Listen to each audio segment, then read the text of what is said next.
Welcome to episode 1 of the Shadow Empire with the Oceania DLC playthrough. My name is Daz Tactic. Welcome to the channel. Welcome to the series. We're going to get into it. There's a lot to... Actually, we're not going to get into it quickly because there's a lot to go through in this first episode. This is not one of these games you just start and blunder your way through. You have to be a bit more considered. There's a few things to figure out what's the best move at the start. Now, the previous Supreme Trader is now buried. We're playing as the Clan Bay Consortium is what we've sort of called our empire, and Supreme Trader is going to be the title of the ruler of our particular group. So we're trying to be more sort of commerce based. Because that sort of then fits in pretty nicely with the maritime trade houses, which we'll be talking about sort of slowly over the coming episodes. Ashes to ashes, dust to dust. It is now up to you to lead the land to victory. There we are. So you are the supreme trader of the Clan Bay Consortium. Some subjects cheer your ascension, but not all. You will have to hail and address the land as soon as possible. You have to win over the hearts and minds of the population. And then we have a new zeitgeist wanders the land. We're entering a time of culture. These don't play a big role. Like there's always something that's going on. Even the negative ones don't make a massive difference to what you have. But one thing that's good is when they change over, you do pick up a set of fake cards, which are good cards. So it's worth doing them. I used to turn them off because I didn't like them, but now I like them for the free cards. Let's just keep on going. So the cards that we got through here. So these are you receive 4 new fate stratagems, and this is because of that Zeitgeist. We've got Boomtown, which we don't want to be using yet. This adds population. We've got the propaganda assistance, which we don't really need this one either. And we have an earlock, which we also don't need either. So these are not great cards. We have a militia loss of faith, which I don't want to be using initially, but I will be wanting to use it later on, so that's actually okay. Wish I had better cards, to be honest, but anyway, that's what we got. Field training, offer protection, recruit mercenary, and send spy. That's it. So that was actually all we had in the for the startup. We're now in turn 1. Our position in the world, if we just sort of zoom back out, we can sort of see this is pretty much the whole map, really. We're just playing on a tiny little planetoid. I thought this one may give us a bit of an opportunity to sort of get the series finished relatively quickly, which is fairly important for these sort of recordings. I don't want it to go more than about 20 episodes if I can help it. Anyway, so this is where we are. We actually do have like a lot of water around us. Now, water is not really your friend in this game because like there's different beaches where landings can occur, and you'll tend to find them if you sort of zoom in. It looks like there's a bit of a beach in through there, so this potentially could be a landing spot in here, for example. And the way of telling that is to just hover over there, and if you see a thing that says area name, and this is Therian Park, and so when it says that Therian Park is the area, then it means it's got a landing. So if we go to there, hover over, this is actually the area name is Damp Mire. So these are 2 different landing spots. Looks like this one may be a different one as well. I think that's sort of how it works. Like this is not great, I've got to say. Yeah, area name Damp Mire all the way through there. There'll be some that just don't have anything, like this one here. I don't think has got anything. Oh no, it's still got Damp Mire. Maybe I won't worry about that in that case. Maybe that was misinformation. I assumed that was where the landings could take place, is if a hex had a name. Like this is Therian Park down through this side as well. Yeah, it's just the area, isn't it, really? But it looks like that's a landing zone there, like when you've got these sort of beaches and things. Again, I wish that the game just had a little bit more information about where the landings can take place, because it really is quite debilitating if or when pirates are sort of landed on your forces, or if the enemy lands. It's actually you've got to play very defensively now. So there's a lot down here that we can't defend, but there's also not really any great value down here except for this one location down through this side, which we'll talk about in just a minute. Okay, so we are the Clan Bay Consortium. We have got a profile where we've gone with democracy.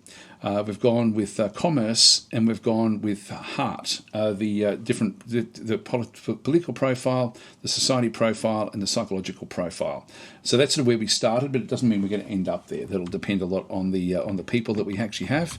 If we have a look in the ocean, if we just go and click on one of the oceans and then go across, this is the Marana Ocean, and so this has actually got a maritime trade house, the Marana Ocean MTH, the Marana Ocean Maritime Trade House. If you click on this side, is this the same? No, this is the Ear Ocean MTH. And to sort of see the list of who we've seen so far, we can just go across to reports, and then go across to MTHs. So we've only got the two that we can sort of see through here.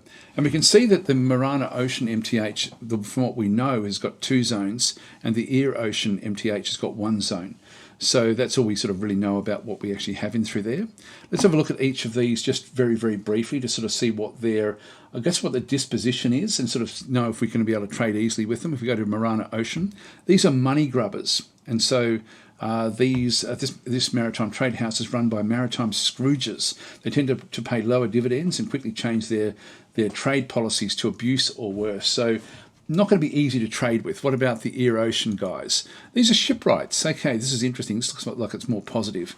So this maritime trade house is very efficient in constructing ships and will pay 33% less credits for ship construction. So they don't need us to help with their shipbuilding, which is actually one of the ways you can make money. So I'll go through that as well. Money is so much more important. Having a stock of money around is actually critical now in this version of the game. It really does help a lot. We don't have any contracts, nothing existing in through there at the moment. We'll come back to what all this means once we start to sort of deal with them. So that's the Maritime Trade House. Let's just go to the help file. We'll go to planetary statistics and have a quick look at what it's showing us down through this side. So Terran agriculture is it's perfect for Terran plants. That's good. Rainfall is regular. Oxygen scarcity is level 1, so it's low, so normal filters can concentrate the oxygen. So we just need to wear filters. Fishing, yes, we can fish. And the nutritional modifier for fish is 150%. So we get like a 50% bonus to our normal food supply with anything that we build that does fishing, like a port, for example. We've got the vascular forest and its earth size, the actual plants. Geological activity, yes. Now, heavy elements is very, very high. So we should be able to find lots of metals on this particular planet. So mining will be good. The mining will be good. The growing will be good as well.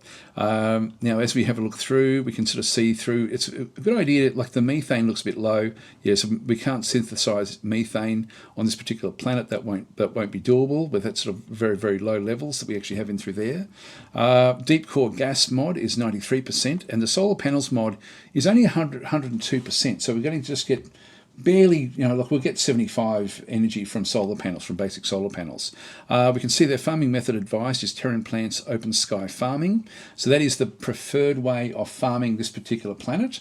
We can have a look and see what that means. If we go back to Terran crops, they have an ideal low range of 10 degrees and an ideal upper range of 30 degrees. So if we can grow in between those ranges, we're going to do fairly well. Let's just close that for a second and have a bit of a look. So we do actually have, back at our capital, the temperature here is 24, so it's sort of getting up there a little bit. It is winter, so winter in the northern hemisphere, which means that we're about on the equator, I think. Yeah, we're close to the equator where we are. We also have this area through here. This one is at 16 degrees at the moment. So I think where we are is actually fairly good for growing. Then this is actually a agricultural area. Now this will start to grow food fairly well. It will start to chop down the trees around here as well. So we need to protect this. This is actually very important that we do protect it. There's a lot of things we have to consider when we do go into this particular version. So, and this is the port down through here, and you can see there it's actually got food is coming in of 75 food at the start of the turn, and so that's going to have, if we have a look at it, this is normally 50 food. But with the 150, we get a plus 50% with the modifiers, and that just gives us the 75 food. So that's why the fishing was 150%, which then boosts the actual base amount by a small amount. Now that's a private harbour, so we don't really get to, like, the food just goes straight back to the capital. I sort of should really protect it, but I don't know if I will. If the pirates arrive, that's probably going to be one of the locations that they'll target. There's so much they can do to chop us off from here. We're going to have to protect this road. If they get into here, that means that everything that be below that is going to be cut off from supply, which is not good. So it's a problem. This is actually, the game is now much more difficult in trying to keep everything protected.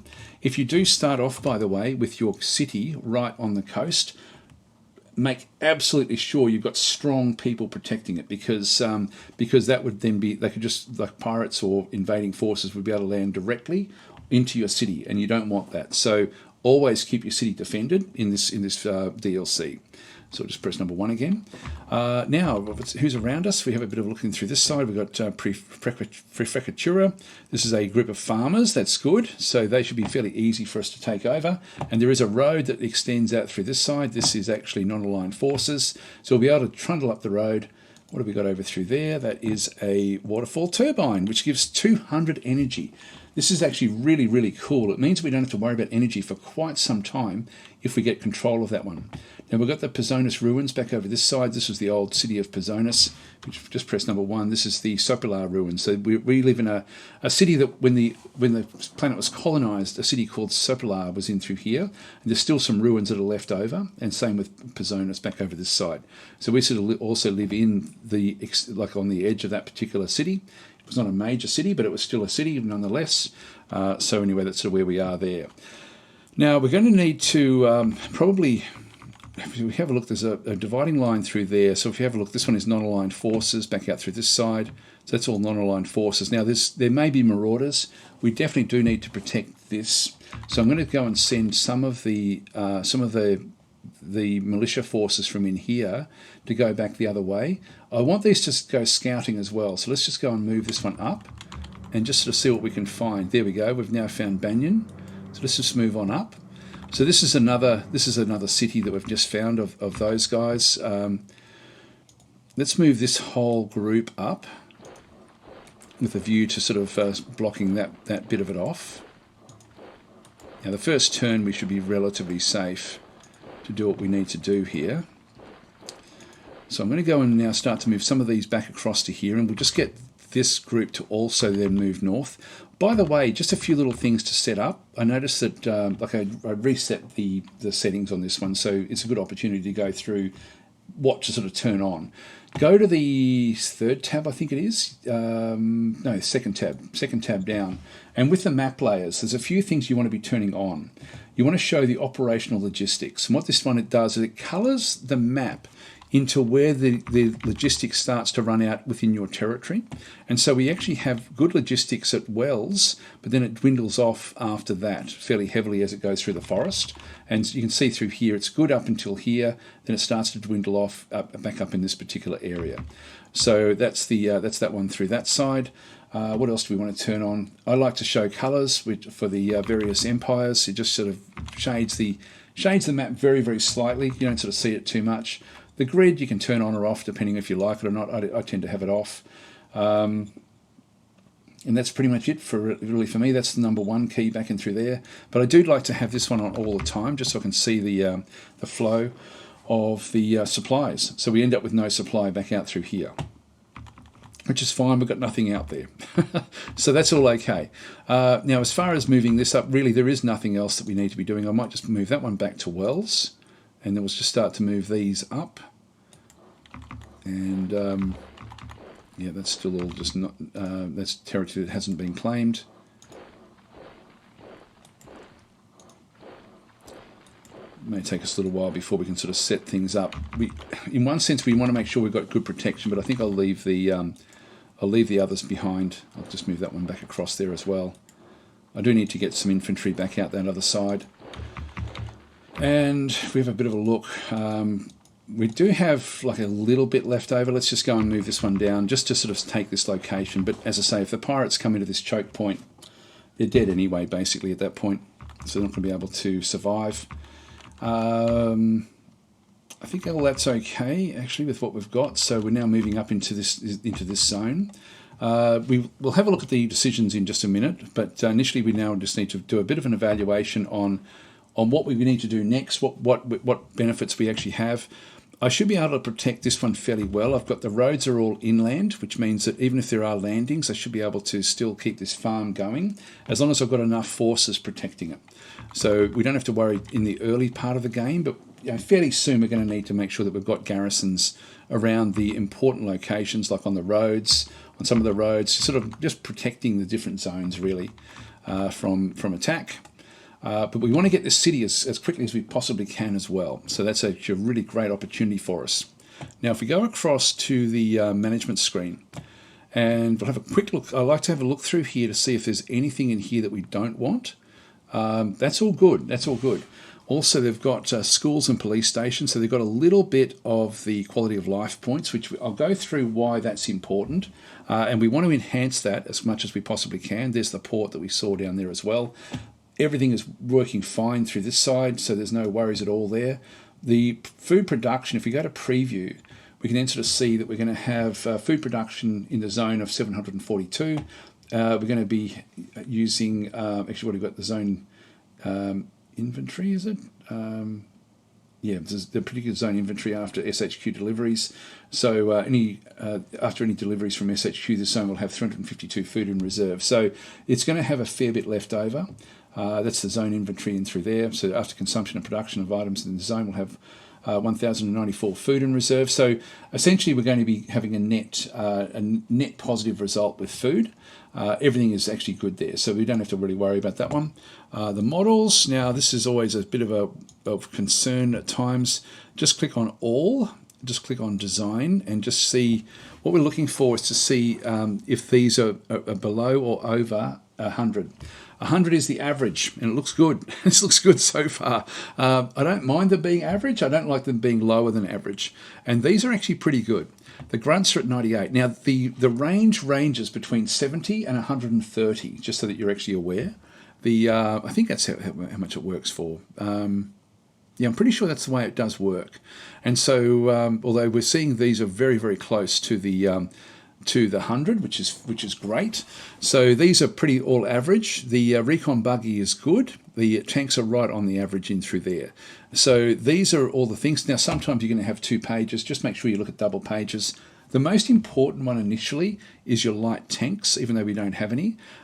This is important that we consider what this one can actually do. And at 100, it's actually going to be fine for us to make use of. Now, when I look at this immediately tells me that I don't need to worry too much about getting a model design council in early. I can sort of wait a little while before I start to tweak what happens with the various forces that we actually have. So we don't need to be restructuring the way that the infantry works or anything like this. I can sort of make do with these. These are okay. So that's what that tells me. That's good. We go to the leaders. Now, fingers crossed, this is the big one. You really, really, really want to make sure that you'll hope that you have cap 4 and 5 leaders, which is capability 4 and 5, because that's how fast they learn. Please, yes, we've got 1 cap 5. Okay, this is cool. So now we have a cap 2 as our first SHQ. The advisor, who is not very important, is a cap 1, so he's the worst of them. We've got a heap of cap 2s, a couple of cap 3s. The governor is a cap 3, which is a good sign as well. In our capital, we want a good governor. For the smallish cities that we take over, it doesn't matter that much. Having a cap 3 as a commander of the 2nd Light Infantry Brigade is probably not all that important. Cap 2s or 1s is usually what you want to have in charge of brigades. Cap 3 is going to be a little bit wasted. Let's have a look and see what they all have, because there's not that many we need to consider. Let's start with Eileen Raysong. She looks a bit old. Hopefully she's not too old. 52 is actually okay. Wow, intelligence of 80. That is phenomenal. And covert ops there of 106. That is just phenomenal. What an incredible asset she is to the whole operation. Now, she doesn't actually have any skills with intelligence, but she'll learn extremely quickly. So I think we have to make her into essentially the like one of the technician type roles that we're going to be needing. So she'll do very, very well in there. Or if we need covert ops, then she could sort of slot into that one as well. But I think that she'll end up picking up the science and inventor skills that we require with intelligence of 80. That is just phenomenal. That is just phenomenal. It may be the highest I've ever seen. That is just an incredible score there. Let's just exit out. So she is incredibly good. Let's look at Nathaniel. Now, Nathaniel is the faction leader of the Lawful League. And just to put that into perspective, who is in charge? The Lawful League. So he's actually in charge of the government at this point in time. So the Clan Bay Consortium Parliament. So he is like the Prime Minister of that particular Parliament. And if we have a look at the management screen again. So he's a cap 2. He does have good high command skills, which is good. So even though he won't learn very quickly, he's 45 years old. He's serviceable in that role, but not great. So he's actually okay doing what he's doing in there. So we'll just exit out of that one. Now the advisor is, I notice the advisor is very often from the same party, so he's also a lawful league member. He does have pretty good intelligence, but nothing much else really going for him. I might throw him in. He's 68 years old. I might actually give him orders to help out Nathaniel, because I think he'll learn quickly back and through here with his high intelligence, even though he's only in cap 1. So I won't want him be using him for anything else really. He's not really good enough as capability 1. Capability is essentially, you see there, capability class. Classes vary from level 1 to level 5. The higher the better. Level 2 and 3 are usually most common. Level 4 should be rare, and it is not sure you'll even see level 5.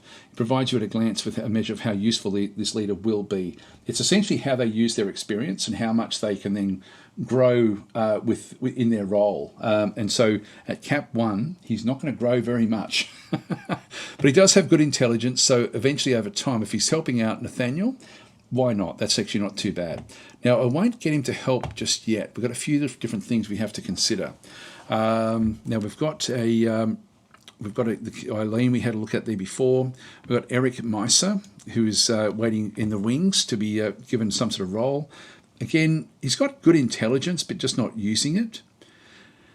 He could actually just slot back into the secretary role if we take Eileen out of that particular role, which we'll have a look at next turn. I need to have a lot of political points to do this. Then we've got Angie. She's in charge of the opposition. Now, she is the director of the Supreme Command Council. She does have some skills in there, but she's not great. So she's actually in charge of trying to pick up the political points for us. It's not going to work out all that well for us, unfortunately. Then we've got Leo. He looks like he's going to be fine for doing what he's doing.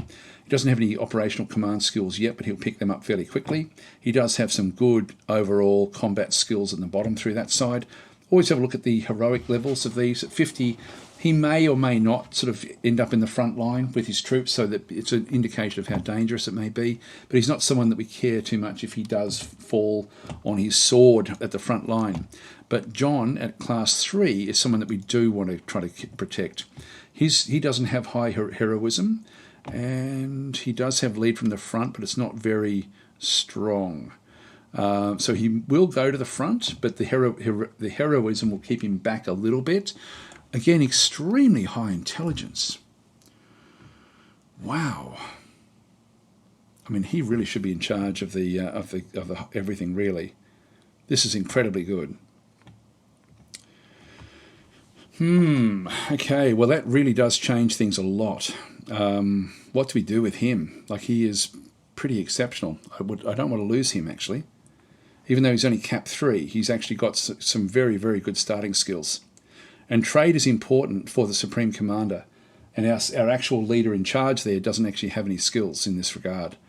So he should have been in charge of the government, but he's not. Then we have Paul Hagan, another cap 3 as the governor. He should be pretty good through there as well. Again, good skills, and he's going to need all of these sort of skills and some of these skills as well. He'll be serviceable in that role, which will be good. So he'll end up being a reasonable governor. Which would be great. Okay, so that's our leadership. There's no screaming urgency there to change anything.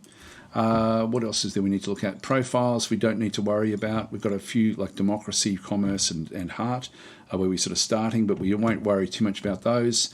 Texts, we do want to pick up a few of these fairly early if we can, so we'll be wanting to look at these, probably more the economic ones. So I think we'll actually end up going with the economy. And then types we won't worry about either at this point in time. So let's go back out to the map. Now, a few little things to take note of. Generally, it can be an idea to get the Interior Council Minister. In fact, let's have a look at their decisions. So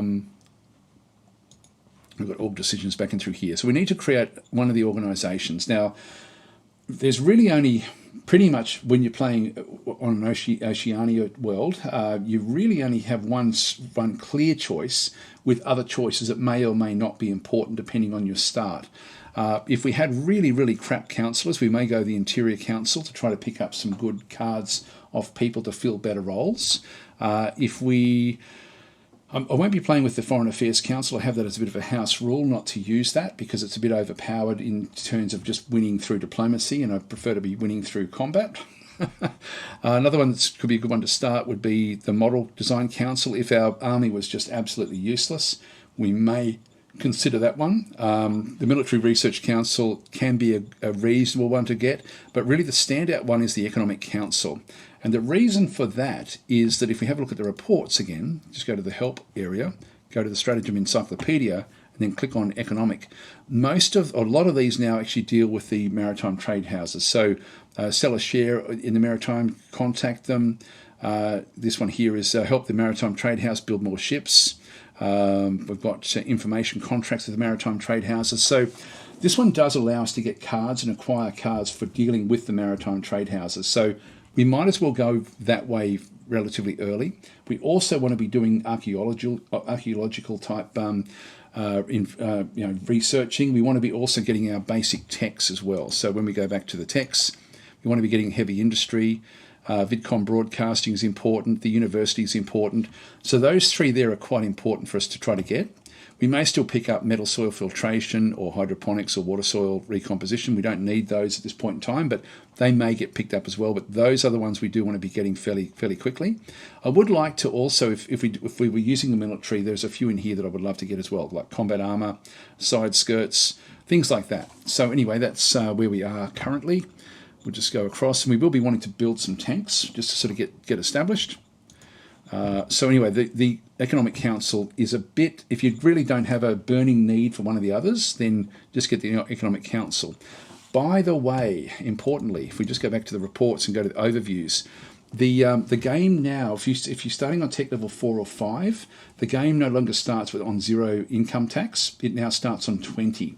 So you do actually have an income. If we have a quick look at the Treasury cash flow overview, we can see there that we've actually got 114 credits of revenue, and we have 130 credits of expenses. So we don't have that much of a dip between our income and our outgoing. So in the old way of playing, that would be basically like 10 or 15 or something, with you then spending 130. So your money would dwindle away. That's no longer the case, and it's not just in the DLC. That's the base game as well, which means that you don't have to go for the Interior Minister. The Interior Minister would give you taxation cards, which we don't really need.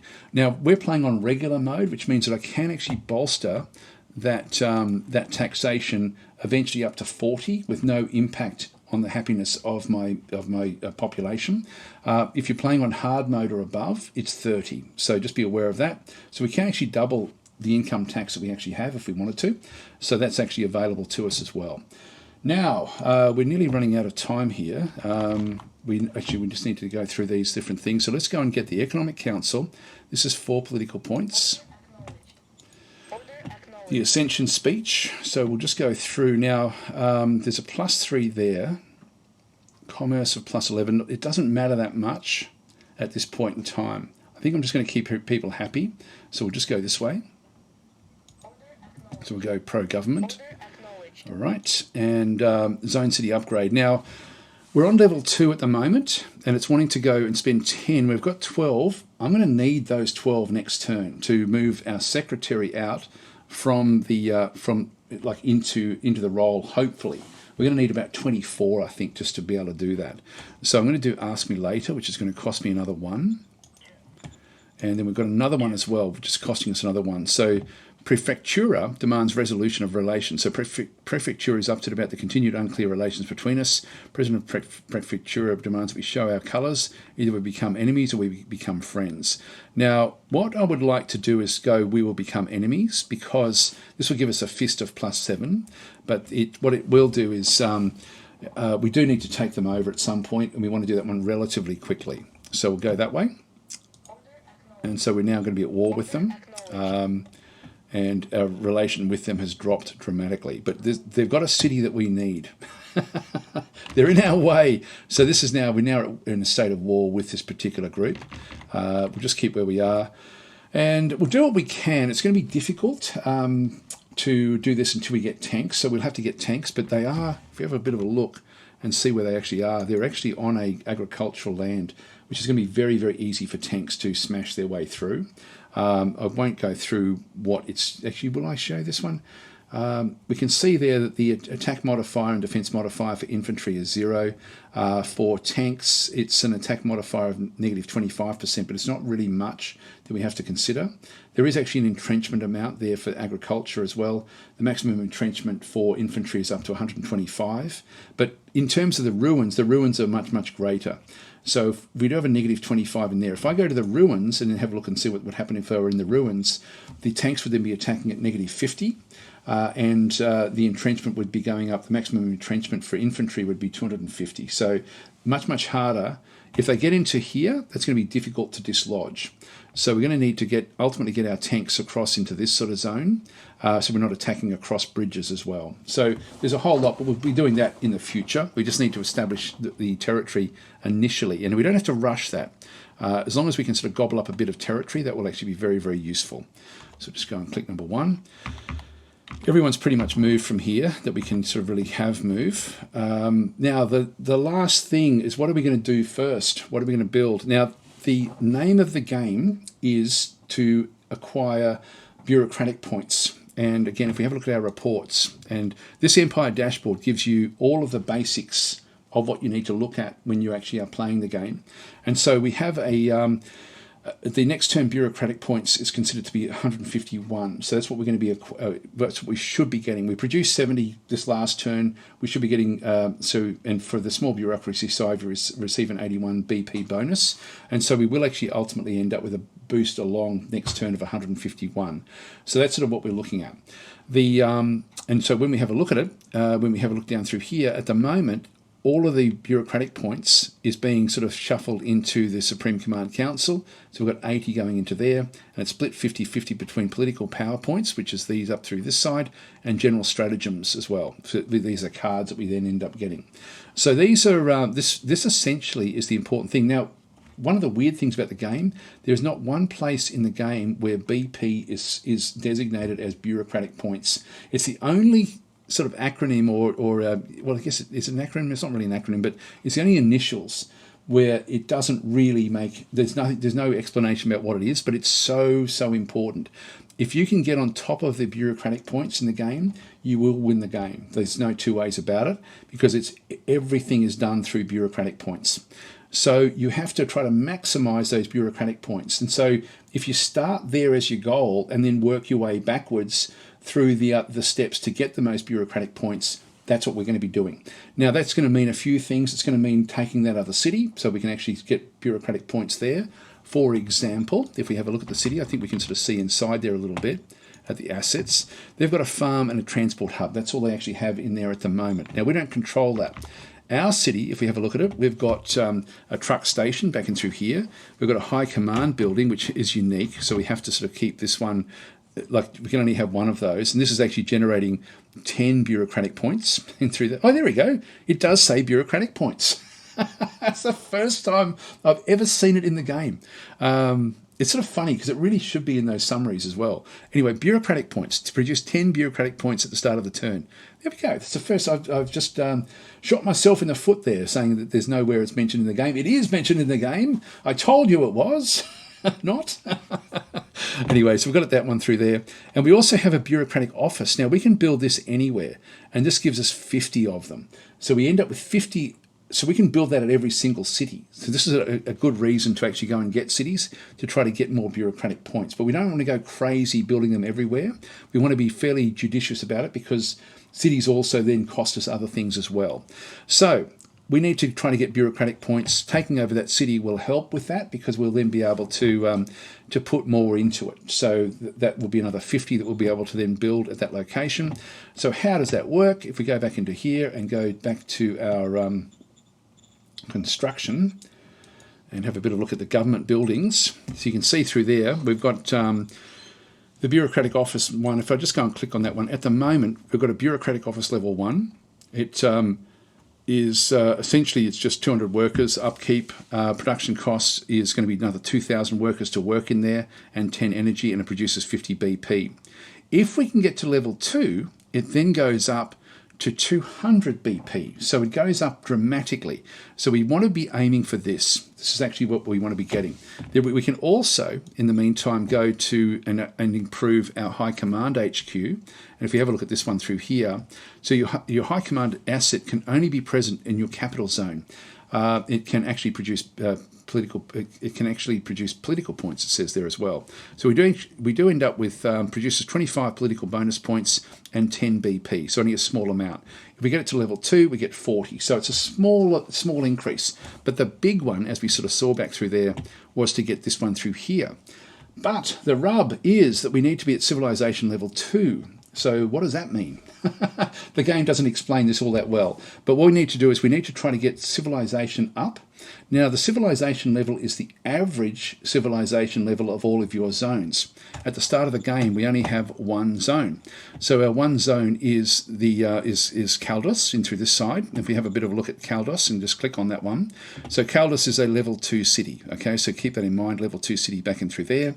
If we click on this area through here, this is a civilization score of the populace. Go and click on that one through there. And we can then sort of see a few different things. One is the civilization score of 5. And we see that we've got a quality of life score of 6. And we have things, for example, like the we've got security points there of 50 and education points there of 50 over through this side. So this is a quality of life. If we have a look at the assets, we'll then sort of see that we've got schools providing the 50 education and the police station providing this 50 security. So when we have a look back in through here, that's what these, that's what those 50 are back in through that side. So if we can add to those quality of life buildings, if we can build more of those, we ultimately end up with more quality of life than coming across this side. So what we'll see over time is that these will then these will be a number, so you can see they're based on security points. The quality of life points get divided by the city level to arrive at the quality of life score. So if we've got 50, we've got 50 in through there, divided by 2, it's a level size, it's a size level 2 city. And remember that we had a choice to make it level 3. It could have been a divide by 3, but initially we just want to push this quality of life score up, so we don't want the city to be any bigger. Now, there is still more benefit to getting a bigger city because you get more populace, but we need bureaucratic points. So city level 2, that means we've got potentially 25 that can be made into there, and similarly in here, 25. Now, we have entertainment scores of 3 with 0 in through there and 3 there. They should dwindle away because we don't actually have any health or entertainment scores. And so the overall sort of average of the scores that we see through there is the quality of life score in through this side. So based on the health, security, education, and entertainment quality of life scores, if the quality of life is higher than the zone civilization score, it will increase happiness. If it is lower than the zone civilization score, it will decrease happiness. The high limit for the zone quality of life is the quality of life score average plus the lowest quality of life score divided by 2. So essentially that's how we're getting the quality of life score. So we do want to be getting health points and entertainment points as well, because we do want to round that out fairly nicely. So the more, if we can throw something in there to increase that, then that's going to be beneficial. So if we can get a hospital in there, for example, that's a tick for that one, and entertainment points is a tick down through there. Now, the only things we can get with that at this stage, if we look at the tech levels, we do actually have a where is it? The hospital in through there provides quality of life in health, and as far as entertainment, it's the VidCom broadcasting. But there are other buildings we can put in here as well that we should get cards for at some point, like casinos. The casino is essentially a quality of life entertainment. Arenas, like sort of combat arenas, are also a quality of life entertainment card. So we should eventually get those as well. And the actual local population may decide to actually go and build one. I don't think we'll see that initially. If we just go back down to, where is it? If we just click on the actual population, we're not seeing what they want to build just yet. I don't think we're going to, yeah, here we go. Now they're trying to go to a metal mine community. They're trying to actually build a metal mine next. That means that they're wanting to build on the Zant area, and we don't want them doing that. We want that to be us. So we're going to just jump ahead of that and get in the way of them doing this one. So we need to be in control of that ourselves. Now, that was our first move anyway, really, because ultimately we need metal to build the other things that we need back in through here. If we go back to construction and government, a lot of these are going to start to cost metal, and we need to have lots and lots of metal stored up. So we need to get the resources to build the quality of life buildings to raise the overall civilization level to be able to then build this bureaucratic office. It's quite complex, but that's sort of the order that we need to do things. So we need to have money, we need to have metal, we need to have industrial points, all of these sorts of things ready to build the hospitals, the VidCom centres, and anything else we might get. So if we can get other ways of raising the quality of life in the zone, we should take it, particularly at the start of the game, because getting to level 2 quickly is a dramatic increase, and it really does boost you along towards victory. I can't stress that enough. It really is very, very important. Now, so that really does mean that our first step is not to build one of these, because we don't have very much metal coming back in. We need to raise this metal. So we are going to go across to here and not let the local population take that one from us. We're going to build that ourselves. So we'll build this initially. So there's, now if we just go across to construction. So in through here, I can build a metal mining facility back in through this side. Now it's going to take 2 rounds, and each round it's going to take 1 machine, 1,000 workers, and 125 industrial points. Now the industrial points, we've got 213 with 105 coming in, so I don't really want to be spending any other points at this point in time. And then we're going to get 250 coming back out of that one. Let's just exit out of that one. We have a road that already extends there, which is good. It means we don't have to build the road, because if we did have to build the road to one of these locations, we have to pay for that as well out of our industrial points. We don't need to. So in this case, we're just going to go straight into construction, and that will be our first thing that we create, is to get this so we can then start to build the quality of life buildings that are required. So we start construction. That also then just gets in the way of the private sector, so they won't be able to build that anymore because we're already there. Let's have a quick look at the strat cards and just see if there's anything at all to do with the zones.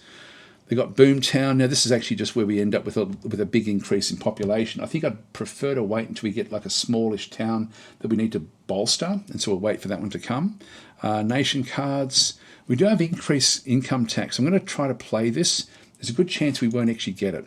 So our secretary is going to do this, and our secretary is fairly good. The difficulty levels are 70. The administration skills that she has is not fantastic, but let's just see how we go. Yeah, she only rolled a 58, so didn't quite get the 70. So that's a failure. So we did waste that card, but we had to try it. We don't want the income tax. Militia loss of faith will play at some other point in time. That's pretty much it. There's nothing much else there for us to do. We do actually have a contact MTH card that we can play, but I shouldn't have played that. Damn it! I'm not going to have enough now to put our secretary in the role that we want. Let's just see what actually happens. Yeah, I shouldn't have played that, actually, that term. That was a mistake. I was trying to save up enough of these. So, actually, does it say us how many we're going to get next turn? New PPs, 17. 10 PPs are given by default. 48 PPs provided another 7. The PP points provide another 7. Yeah, it's not great. So, I need to get 24 ultimately. So I need to get 3 more than what we've got, because to put this into perspective, to go and relieve her is 24, is the lowest of these reliefs. So no, state your post, please. So we can't do anything with that, but we do want her out of there. We definitely want her in charge of that particular thing. So we may even just leave it unattended for a turn, and then go and put her in there afterwards. So we'll leave that one. It's only going to be for 1 turn, so that one should be okay. I think we're pretty much done. I feel like there's one other thing that I should have mentioned. No, I can't think of what it is. But the first turn is always a long one. It's always fairly involved, just going through the best start, and I think we've achieved that. I am concerned about this, but anyway, we'll see how we go. So let's go and end our turn here, and we will continue on. So actually, what I might just do is actually just end the session here, actually, and then we'll start the next turn with the new start, and see what's provided. So I'll catch you on the flip side. Thanks for watching. I remembered what it was. There was the one thing I forgot to mention. So sorry, before we go. before we end our turn, we need to look at the machinery level in through this side. When we build this particular location on this asset, so it's got 2 turns left. Each round, it's going to take 125 industrial points, 1 machinery, and 1,000 worker points. So we need to have a machine, and we don't have any at this point in time. So if we just have another look at this one, if we go to the management screen and go to the preview for the next turn, we'll see there's a red 0 next to machines. So the SHQ delivery should have 1. So one machine is missing in the zone. 1 machine is requested at the SHQ. Only 0 machines will be delivered. So due to the probable lack of SHQ inventory. So we don't actually have enough machines. We need to get machines. Now, 2 ways to get them. There's, if we just go back to the map, what you can do is you can go to the workshop and you can go and build them. And so these cost 20 metal, 20 rare metals, and 20 industrial points. And we can just go and build 2 of them because we happen to have 48 rare metals in through there. We have 166 metals up to that way, and 213 industrial points in through there. But that is usually not the best start because we're going to be using essentially 40, just consider 40 rare metals in this instance. Usually at the start of the game, rare metals have got a very, very high price. And if we just go back and not do that one, if we just cancel that and then just go back instead of to the workshop, we go to the trade. And then we go across, and you can see there to buy machines, these are going to cost me 102 credits. So it's fairly expensive. Like there's only 2 machines available for 200. So they're the 2 machines, and it's going to cost me 204. Now that's actually very, very high. Usually in the start of the game, that's around about 50. So it's about double the normal price. But what's the price of rare earth metals? This is actually very high as well. There's only 27 that can be sold. They'll only accept 27, even though we've got 48. So we need to be, if we're over 200 selling these, or even around that figure, we're doing well. So let's just go and ramp that up. And yeah, we can get nearly 400 credits worth by selling our 27 rare metals. And so we're keeping a lot more rare metals to ourselves. We're getting a lot more money, and we're still going to get two machines out of it with a net result of about 200 credits, 211 credits or thereabouts. So we'll sell that one off. Also, the food ultimately should kick in, but we won't sell the food off at this point. But quite often at this stage, food is actually worth a fair bit. Now we can sell 500. God, if we sold that, the game is seriously all about money at this point in time. If I sold off 500, which is about half, I think we're going to be okay. So I think we might sell that off as well. Roger that. So if we can sell off the food from time to time, that's going to be sort of very useful. So if we just go cancel and then just go back in, we've now got 1,300 in terms of our money, which is great. Just go back to trade, and we'll just now go and buy those 2 machines that are available. The trading has also been changed to have a lot less goods available to sell or buy. So the traders are a lot more discerning about what they actually do keep. And so in this case, we're just going to go and buy those. And we've still got a big net result there. We'll just go and cancel that one. Still got 1,100 money, which is good. So that's a good start for us. And we want to be accruing as much money as possible for when we deal with the maritime trade houses, which we'll deal with in the next episode. So that gives us the 2 machines required to build this. And we've still got a fair bit of this. We haven't used up any of our industrial points or metals, which is great. And so happy days. We've got the trading done, and better than actually using the workshop for that first turn. There is a time when it's more viable just to build them yourself. We will end up with a factory that will do it, like the heavy factory. We'll ultimately end up doing it. So under tech, the heavy industry and through this side will allow us to then start to build the machines as well. But in this case, we don't need to worry about it. We'll just keep on going with that one. And I will catch you in the next episode. I knew there was one thing, and that was it. I'll catch you next time.